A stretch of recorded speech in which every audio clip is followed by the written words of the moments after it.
யாத்ராகம புத்தகம். யாத்ராகம புத்தகத்தில் கூறப்பட்டுள்ள தூபபீடத்தின் விளக்கமும் அதன் கேள்வி பதில்களும். தூபம் காட்டுகிறதற்கான தூபபீடம் சித்தி மரத்தினால் உண்டாக்கப்பட்டது. தூபபீடத்தின் நீளமும் அகலமும் 1 முழமாயிருந்தது. தூபபீடம் சதுரமாயிருந்தது. தூபபீடத்தின் உயரம் 2 முழமாயிருந்தது. தூபபீடத்தின் கொம்புகள் அதனுடைய ஏக வேலையாயிருந்தது.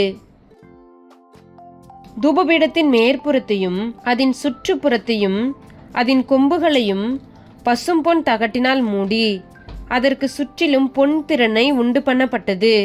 பொன் திறனையின் கீழே 2 பக்கங்களிலும் தூபபீடத்தை சுமக்கும் தண்டுகளின் இடங்கள் தூபபீடத்தின் திறனையின் கீழே அதன் 2 பக்கங்களிலும் தூபபீடத்தை சுமக்கும் தண்டுகளின் இடங்களாகிய அதன் 2 பக்கத்து 2 மூலைகளிலும் 2 பொன் வளையங்கள் உண்டாக்கப்பட்டது. தூபபீடத்தின் தண்டுகளும் சித்தி மரத்தினால் செய்யப்பட்டு பொன் தகட்டால் மூடப்பட்டது.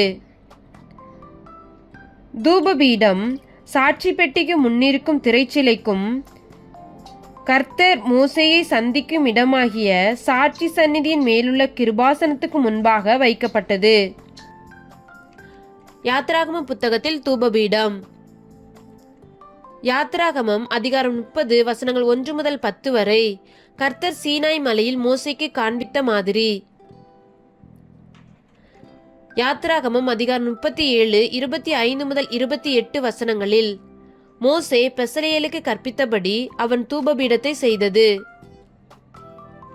யாத்ராகமம் 39 38 வசனத்தில் செய்து முடிக்கப்பட்ட தூபபீடம் மோசேயின் இடத்தில் கொண்டு வரப்படுதல். யாத்ராகமம் அதிகாரம் 40 5, 26 27 வசனங்களில் ஆசரிப்பு கூடாரத்தில் தூபபீடம் வைக்கப்பட வேண்டிய இடத்தை கர்த்தர் கற்பித்தலும் மோசே அந்த இடத்தில் தூபபீடத்தை வைத்தலும். தூபபீடத்தை குறித்த கேள்வி பதில்கள். கேள்வி: தூபம் காட்டுகிறதற்கான தூபபீடமும் அதன் தண்டுகளும் எதினால் உண்டாக்கப்பட்டது? பதில்: சித்தி மரத்தினால் உண்டாக்கப்பட்டது. கேள்வி: தூபபீடத்தின் நீளமும் அகலமும் எவ்வளவு? பதில்: 1 முழம். கேள்வி: தூபபீடத்தின் உயரம் எவ்வளவு? பதில்: 2 முழம்.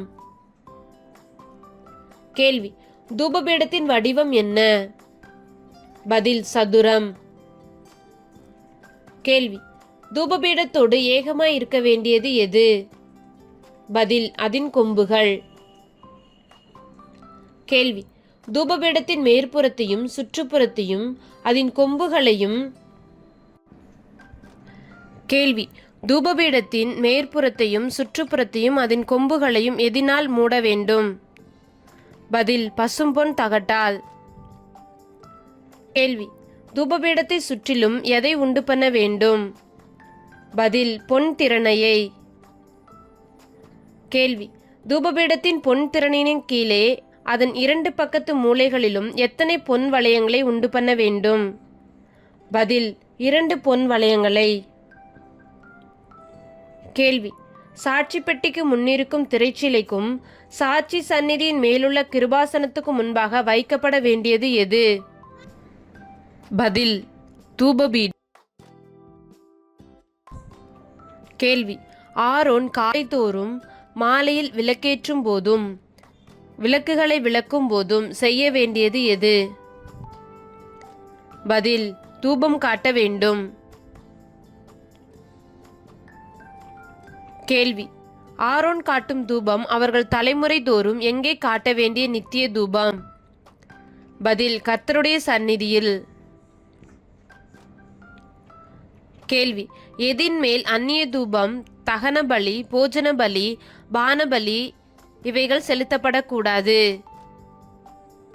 பதில்: தூபபீடத்தின் மேல். கேள்வி: வருஷத்தில் ஒருமுறை ஆரோன் எந்த பலியின் இரத்தத்தினால் தூபபீடத்தின் கொம்புகள் மேல் பிராயச்சித்தம் பண்ண வேண்டும்? பதில்: பாவ நிவாரண பலியின் இரத்தத்தினால்.